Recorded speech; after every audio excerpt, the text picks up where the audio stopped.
Hello friends, welcome to Ravindra's 24/7 learning app. Development of planning in India. Development of planning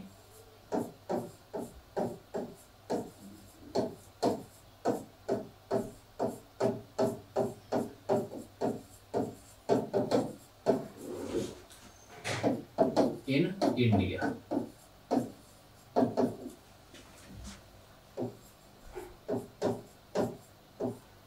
Bharat में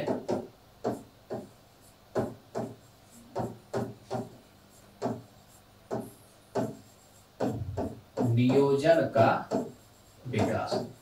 तो भारत में आपके planning की शुरुआत आपकी कहां से हुई, इसको हम देखेंगे इसमें। तो सबसे पहले 1934 planned economy for India, planned economy for India by M Visvesvaraya,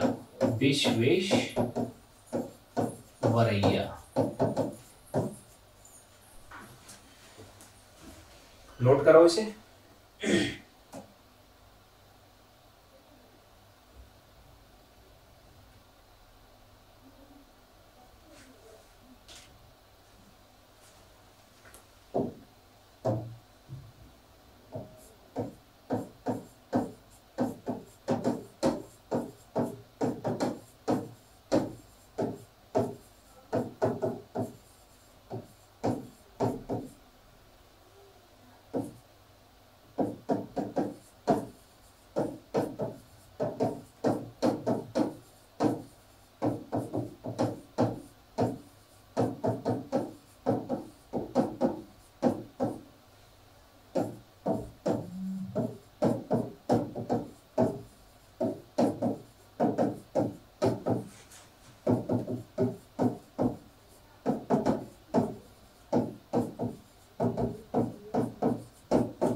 Bharat में अगर हम आपके नियोजन के विकास को आपके अगर हम देखें, प्लानिंग के आपके डेवलपमेंट को समझें, ठीक है, तो यहां समझना भारत में प्लानिंग की सबसे पहले आपके जो शुरुआत की या जो आधारशिला रखी 1934 में आपके एक इंजीनियर थे एम विश्वेश्वरैया। ये एक अपना आर्टिकल लेके आते हैं 1934 में, planned economy for India, planned economy for India. M Visvesvaraya कहते हैं कि भारत में अगर सोशल और इकोनॉमिकल डेवलपमेंट को बढ़ावा देना है तो हमें अब सब कुछ क्या करना होगा, प्लान्ड तरीके से करना होगा। भारत के लिए एक प्लान्ड इकोनॉमी को अपनाना होगा, ऐसा कहा किसने, एम विश्वेश्वरैया ने। अब नेक्स्ट है, आगे आप रखना कि आपके इस प्लान्ड इकोनॉमी इंडिया वाले में आपके क्या कहते हैं विश्वेश्वरैया। एक तो आपकी नेशनल इनकम को हमें डबल करना होगा, बहुत कम है। औद्योगिक उत्पादन को बढ़ाना होगा, ये भी आपके बहुत कम है। और छोटे उद्योगों के साथ बड़े उद्योगों को हमें बढ़ावा देना होगा। तो प्लान्ड इकोनॉमी फॉर इंडिया, इसमें आपके एम विश्वेश्वरैया ये बात कहते हैं। प्लान्ड इकोनॉमी फॉर इंडिया में एम विश्वेश्वरैया ये बात कहते हैं। अब हम आते हैं इसमें आगे, अब इसमें हम आगे आते हैं, नेक्स्ट आगे समझना। 1938 में आपकी ठीक, प्लानिंग की महत्वपूर्ण या भूमिका को आपके कांग्रेस ने समझा और कांग्रेस एक नेशनल प्लानिंग कमेटी का गठन करती है राष्ट्रीय स्तर पर योजना बनाने के लिए, और जिसका चेयरमैन बनाया गया जवाहरलाल नेहरू को। जिसका चेयरमैन आपके बनाया गया जवाहरलाल नेहरू को। किसको बनाया गया? जवाहरलाल नेहरू को। ठीक है, इस आपके कमेटी ने, ठीक, इस कमेटी ने आपके क्या किया?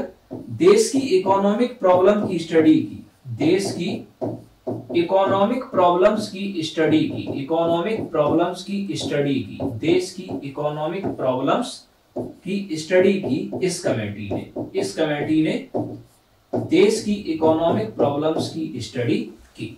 ठीक, अब आते हैं इसके बाद आगे, इसके बाद में आगे समझना। नेक्स्ट,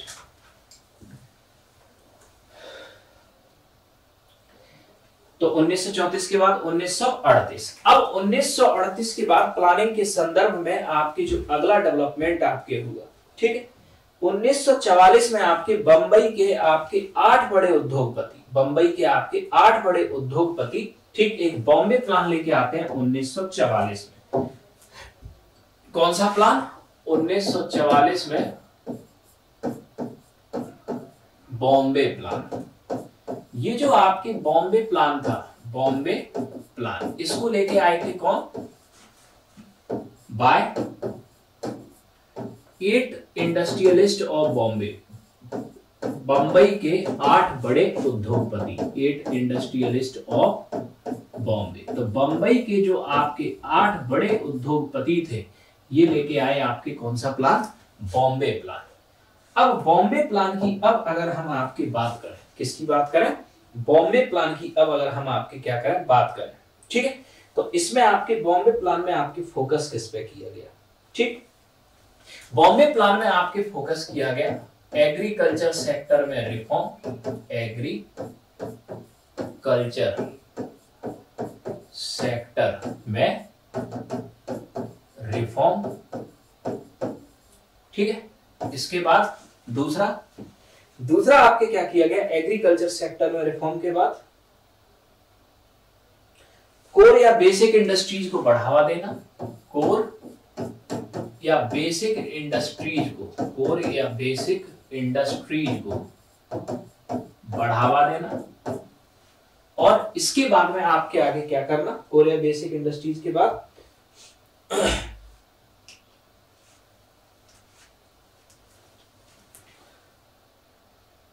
नीड गुड्स के प्रोडक्शन को बढ़ावा देना, के प्रोडक्शन को बढ़ावा देना, जो आवश्यक वस्तुएं जो बाहर से मंगानी पड़ती हैं, और पर कैपिटा इनकम को बढ़ाने के प्रयास करना, पर कैपिटा इनकम को बढ़ाना, पर कैपिटा इनकम को बढ़ाना। तो ये आपकी सारी बात कही किसने? बॉम्बे प्लान में बंबई के 8 बड़े उद्योगपतियों ने, बंबई के 8 बड़े उद्योगपतियों ने। ठीक, अब बॉम्बे प्लान के बाद 1944 के बाद में 1944 में ही आपके, ठीक,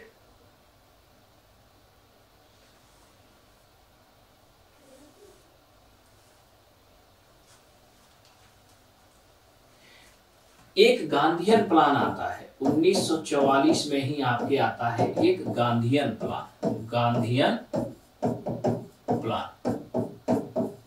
गांधीयन प्लान जो आपके 1944 में आपके ये जो दिया था, ये दिया था किसने? श्रीमन नारायण अग्रवाल, बाय श्रीमन नारायण अग्रवाल, श्रीमन नारायण अग्रवाल। तो 1944 में आपकी ये जो गांधीयन प्लान आपके ये जो आया था, ये आपके दिया किसने था? श्रीमन नारायण अग्रवाल के द्वारा आपके इसको दिया गया। ठीक है, अब नेक्स्ट आगे याद रखना, इसमें आपके फोकस जो आपके किया गया, किस पे किया गया? Cottage industries, small scale industries, small scale industries and agriculture sector, agriculture sector. को प्रमोट करने, को प्रमोट करना, को बढ़ावा देना, इस पर फोकस किया गया आपके 1944 के गांधीयन प्लान में, 1944 के गांधीयन प्लान में। इसके बाद में नेक्स्ट आगे, इससे आगे आते हैं, तो नेक्स्ट आगे याद रखना 1944 में आपके लेके आए थे आपके कौन सा प्लान, बंबई प्लान। तो अगला आपकी कहानी क्या थी, 1944 में आपके था कौन सा प्लान, बंबई प्लान। अब बंबई प्लान की अगर हम आपकी बात करें, किसकी बात करें, बॉम्बे प्लान की अगर हम आपकी बात करें, तो ये जो आपके बॉम्बे प्लान है, बंबई के 8 सबसे बड़े उद्योगपति लेके आए थे। इन्होंने आपके कहा एग्रीकल्चर सेक्टर में रिफॉर्म किया जाए, अगर हमें सोशल एंड इकोनॉमिकल डेवलपमेंट करना है तो कोर एंड बेसिक इंडस्ट्रीज को बढ़ावा दिया जाए। कोर या बेसिक इंडस्ट्रीज किसी देश की जो आधार होती है, उद्योगों का जो आधार होती है, यानी कि जो फाउंडेशन होती है, जैसे कि आपकी कोर या बेसिक इंडस्ट्रीज वो होती है, अगर बेसिक या कोर इंडस्ट्रीज को देश में बढ़ावा देंगे तो ये इंडस्ट्रीज किसी और सेक्टर को प्रमोट करेंगी, जैसे कि फर्टिलाइजर इंडस्ट्री ये एग्रीकल्चर को बढ़ावा देगा, सीमेंट इंडस्ट्रीज और स्टील एंड आयरन इंडस्ट्रीज ये इंफ्रास्ट्रक्चर को बढ़ावा देंगी, कोल इंडस्ट्री ये पावर को बढ़ावा देगा। तो ये बेसिक या कोर इंडस्ट्रीज कहलाती है। नीड गुड्स, जो डेली यूज की जो गुड्स होती है, उनके प्रोडक्शन को देश में बढ़ावा दिया जाए, जिससे कि आपके दूसरे देशों के ऊपर निर्भरता कम हो और देश में पर कैपिटा इनकम को बढ़ाया जाए। ये बॉम्बे प्लान के उद्देश्य थे। 1944 में ही श्रीमन नारायण अग्रवाल थे, ये गांधीवादी योजना प्रस्तुत करते हैं, गांधीवाद की विचारधारा पर आधारित। ये कहते हैं कुटीर उद्योग, छोटे मोटे उद्योग और जो एग्रीकल्चर सेक्टर है इसको बढ़ावा आपके दिया जाए, यानी कि आपके सबसे पहले डेवलपमेंट आपके कहां किया जाए, ग्रास रूट लेवल पे, बॉटम लेवल पे, विलेज लेवल पे। बॉटम लेवल पे हम डेवलपमेंट को करें और जब बॉटम पे होगा तो ये डेवलपमेंट टॉप तक खुद ही पहुंच जाएगा, खुद ही पहुंच जाएगा। ऐसा मानना था आपके गांधीयन प्लान में श्रीमन नारायण का। अब इसके बाद में अगला प्लान 1945, 1945। अब 1945 की अब अगर हम आपकी बात करें तो 1945 में आपकी ये जो अगला प्लान था ये था people's plan, people's plan, people's plan.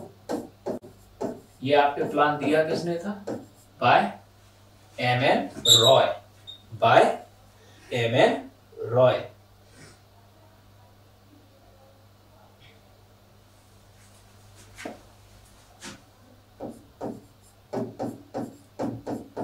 M.N.. Roy. ये जो आपके प्लान है ये आपके किस पे आधारित है, कम्युनिस्ट आइडियोलॉजी पर आधारित, कम्युनिस्ट आइडियोलॉजी पर आधारित, कम्युनिस्ट आइडियोलॉजी पर आधारित। ठीक है, इसके बाद में नेक्स्ट आगे याद रखना अगला प्लान 1946 में, 1946 में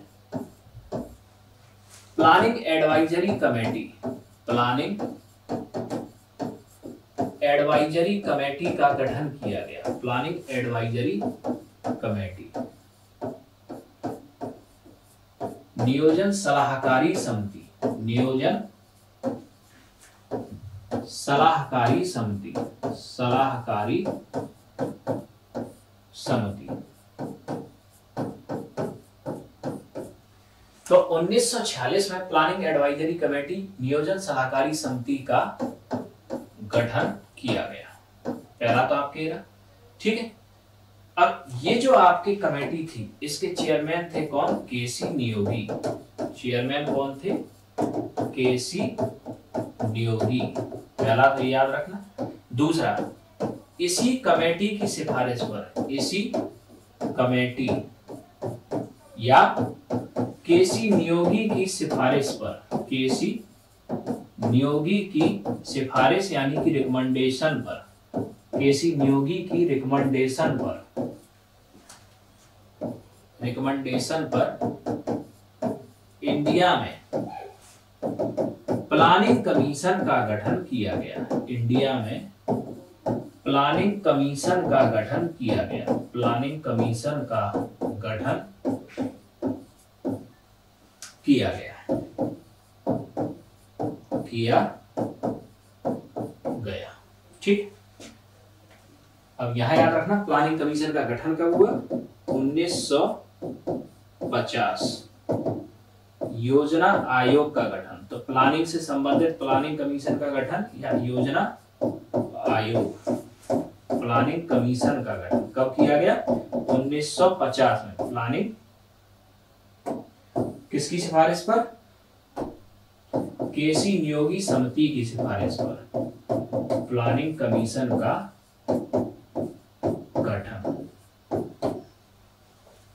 तो नेक्स्ट याद रखना 1945 में अगर हम देखें तो प्लानिंग से रिलेटेड आपके अगला डेवलपमेंट एक पीपुल प्लान लाते हैं एमएन रॉय। एमएन रॉय आपके एक कम्युनिस्ट लीडर थे जो कम्युनिस्ट आइडियोलॉजी पे आधारित अपना प्लान लेके आते हैं। 1946 में एक नियोजन सलाहकारी समिति का गठन होता है जिसके चेयरमैन होते हैं केसी नियोगी, और केसी नियोगी की सिफारिश पर ही भारत में प्लानिंग कमीशन का गठन होता है। प्लानिंग कमीशन कब गठित किया गया? 26 मार्च 1950। प्लानिंग कमीशन का गठन किस लिए? भारत में योजना के निर्माण के लिए।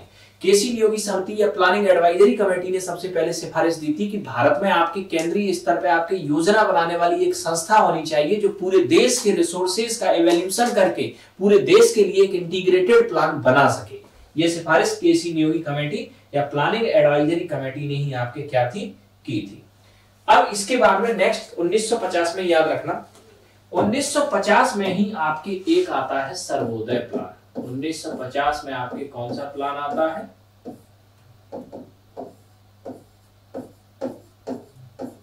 सर्वोदय प्लान। सर्वोदय प्लान आपके दिया था किसने? जेपी नारायण ने। जेपी नारायण, ठीक है। अब सर्वोदय प्लान की अगर हम आपकी बात करें, इसमें भी एग्रीकल्चर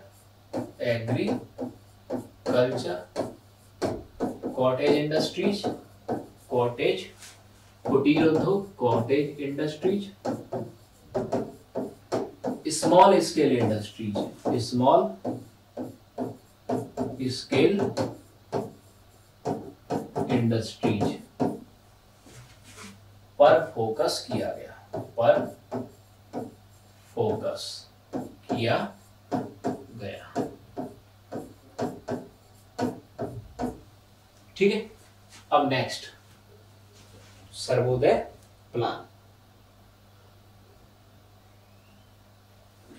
इसके बाद में आगे याद रखना 1952 में देश में आपके 1952 में देश में राष्ट्रीय विकास परिषद का गठन किया गया। राष्ट्रीय विकास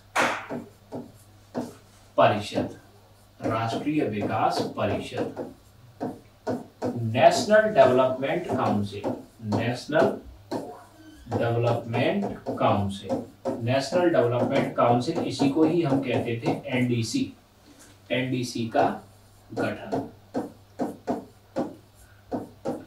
एनडीसी का काम क्या था? ये प्लानिंग कमीशन के द्वारा बनाई गई योजना को, प्लानिंग कमीशन के द्वारा बनाए जाने वाले प्लान को, बनाए जाने वाले प्लान को अप्रूव करता था, अप्रूव करता था, ठीक। प्लानिंग कमीशन ने जो प्लान बनाया उसे अप्रूवल आपके एनडीसी देता था, ठीक है। इसके बाद में याद रखना 31 दिसंबर 2014 को प्लानिंग कमीशन हो गया भंग। प्लानिंग कमीशन क्या हो गया? डिसॉल्व। प्लानिंग कमीशन भंग यानी कि डिसॉल्व हो गया, इसे समाप्त कर दिया गया, डिसॉल्व। और प्लानिंग कमीशन की जगह आपके 1 जनवरी 2015 को किसने ले ली? नीति आयोग, नीति आयोग, नीति आयोग यानी कि national institute for transformation transforming India, transforming India. ठीक, तो ये आपके हमने देखा भारत में प्लानिंग और प्लानिंग से संबंधित आपकी संस्थाओं का आपके विकास। तो इस विकास में हम आपके देखते क्या है, 1950 में आपके सर्वोदय प्लान आपके लेके आते हैं जेपी नारायण, ये भी आपके गांधीयन आइडियोलॉजी पे बेस्ड था। इसमें भी एग्रीकल्चर, कुटीर उद्योग और स्मॉल स्केल इंडस्ट्रीज पर फोकस किया गया। 1952 में राष्ट्रीय विकास परिषद का गठन किया गया। राष्ट्रीय विकास परिषद का कार्य प्लानिंग कमीशन के द्वारा बनाई गई योजना को अप्रूव करना था। 31 दिसंबर 2014 को प्लानिंग कमीशन भंग हुआ और 1 जनवरी 2015 को गठन होता है नीति आयोग का, national institute for transforming India. तो अब प्लानिंग के संदर्भ में सबसे बड़ी अथॉरिटी आपके कौन सी है, नीति आयोग। ठीक है।